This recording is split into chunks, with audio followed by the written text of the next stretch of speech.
Now, your forecast first, sponsored by Matex Heating, Cooling, and Plumbing.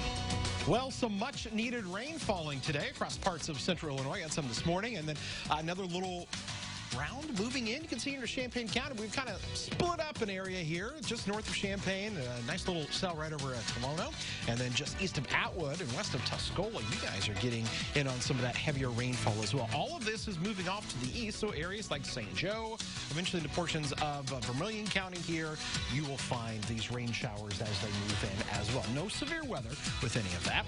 Temperatures in the mid and upper 70s here from Champaign over to Danville, Mattoon, but these mid-80s showing up Decatur and Taylorville.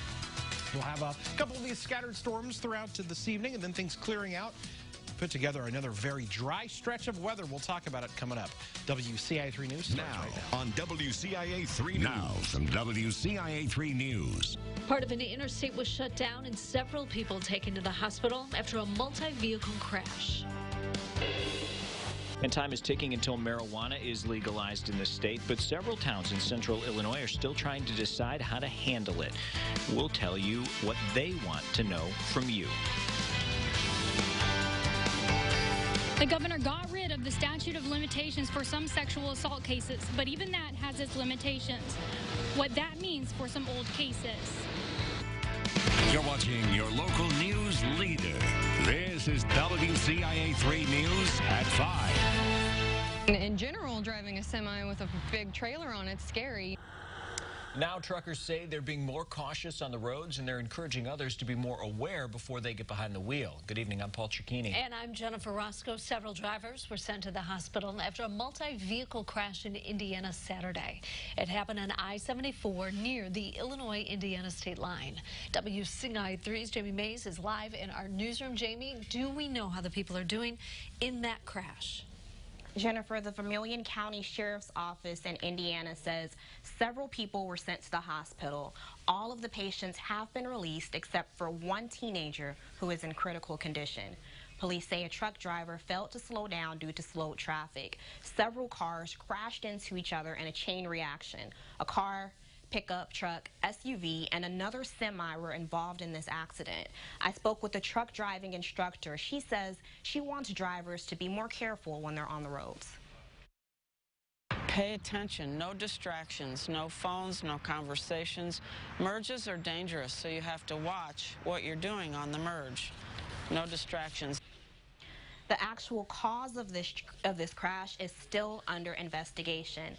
The Vermilion County Sheriff's Office in Indiana says the truck driver involved in this crash has not been ticketed yet. They will continue to gather all possible information and give it to the prosecutor's office. Live in the newsroom, Jamie Mays, WCIA 3, your local news leader. Jamie, those pictures from that crash are just horrific. All right, thank you so much. Champaign police are investigating after a man's body was found. That body was found in a grassy area next to the Royce and Brinkmeyer apartments near State and Springfield before 7 o'clock this morning, or before 7 a.m. rather. Police spent the morning canvassing the area for information. They were checking for surveillance cameras. Police have not released the name of the man or the cause of death. If you know anything, you're asked to call Champaign Police. In Sangamon County, the Sheriff's Office is investigating a deadly shooting in Grandview. Police responded to a home near North Grand and Water Street. A 911 caller said a woman had been shot in the head. The coroner says 24-year-old Miranda Goddard was shot. She died at the hospital. Police are investigating several shootings in Danville from yesterday. Two happened at the same location near North Griffin and May Streets. A man had bullet holes in the side of his home. No one was hurt. The third happened at Alexander and Madison Streets. A man and a woman both shot in the leg. They're expected to be okay. And the fourth shooting was near Clarence and Plum Streets. A 27-year-old was shot in the shoulder. If you know anything about these shootings, call Danville Police. New tonight at 5, a former Department of Corrections officer is charged with sexual conduct with an inmate. The IDOC says Ashley Dahl worked for them from 2017 to June of this year. She was arrested by U.S. Marshals on July 18th. And we have an update on a correctional officer charged with felony domestic assault. The Department of Corrections says 30-year-old Bradley Jenkins isn't on the staff anymore. Police say Jenkins had a fight with his new wife, Alyssa Martin, at a parking garage near Busch Stadium last month. They say she fell to her death, but recorded the fight beforehand. Jenkins had worked for IDOC since 2010. The department previously told us an employee would be fired if they're charged and convicted of a felony. A new law could open up opportunities for adult victims of sex crimes. That's right. Governor Pritzker signed the law on Friday. It allows the statute of limitations to be removed for sex crimes. WCIA 3's Courtney Bunting joins us from Urbana. So, Courtney, does this mean any case from any time could be brought back?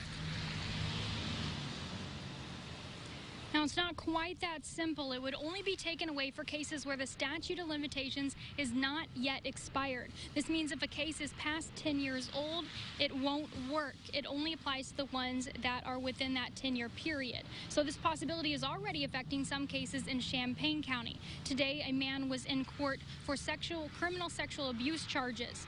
Now, family members say there were at least 6 victims involved, but only one of those victims' cases falls within the statute. Family members say they want to bring more charges against this man. The case was extended to give family more time to look into how this new law could affect them come January. Local attorneys say it is difficult to prosecute cases that are older than 10 years, but it's worth a shot. It eliminates that feeling of frustration that the public has of how come we can't get this guy. And there are advances in DNA that have made it, maybe now you can figure out who committed that sex crime in 1975. And this only applies to criminal sexual assault, aggravated criminal sexual assault, or aggravated criminal sexual abuse. Now, again, like I said, the statute of limitations used to only be for 10 years. Now, these same changes that are happening for adult cases happened for cases of child sexual abuse back in 2017. Reporting live in Urbana, Courtney Bunting, WCIA 3, your local news leader. All right, Courtney, thanks. Now, if this family is not able to bring more charges against the man in question, he will get a plea deal and probation. Family members say this is not a fair punishment for what he did. Champaign County Crime Stoppers is asking for tips on a recent burglary in Urbana. Happened earlier this month at the Rose Bowl. The crook damaged the place during the crime. Video surveillance caught that image of the suspect. And this week's wanted subject is 21-year-old Levante Neal. He's wanted on $750,000 bond for aggravated battery with a firearm. Neal's last known address is 3717 Summer Sage Court in Champaign. If you have any information on either case, call Crime Stoppers. You can remain anonymous and may earn a cash reward. 2 women in Mattoon face charges of drug possession. Police arrested 41-year-old Shannon Prather and 39-year-old Sarah Estes on Sunday night. Officers were in the area of 23rd and Moultrie for a disturbance call. When they came into contact with the women, they found methamphetamine in their possession. More towns in central Illinois are discussing what to do about marijuana sales. Paxton will have a public meeting tomorrow at 7. St. Joseph will have a meeting on August 20th. The mayors tell us they want to hear from the community before making any final votes on whether they will allow marijuana to be sold. Some in Urbana woke up to smoke this morning. It happened at Eastland Apartments on Cunningham. Most of the fire was on the outside of the building. Firefighters say it looks like smoking materials were left outside. Those are to blame. Everyone made it out. No one was hurt. But unlike other fires, they didn't use hoses for this one. They took a pump bucket in, so with that there's water in it. It's about 5 gallons of water. They were able to knock it down fairly quickly with what they had in that pump bucket. Everyone was able to get back to their apartments after the fire department left. And Springfield firefighters are holding a CPR certification class tomorrow night. Those who pass the class will get an official Heart Savers card. Now that proves the student knows what to do during an emergency. Most Heart Saver cards are valid for up to 2 years. Tomorrow night's class is full, but we'll have information on how to sign up for future classes on our website, WCIA.com. Sports are a great way an opportunity to bring people together. How one man brought the competition all the way from Arizona to our town, Cerro Gordo. Plus, it's a controversial herbicide used by some farmers. How the director of the Illinois Ag Department defended extending the deadline for using dicamba.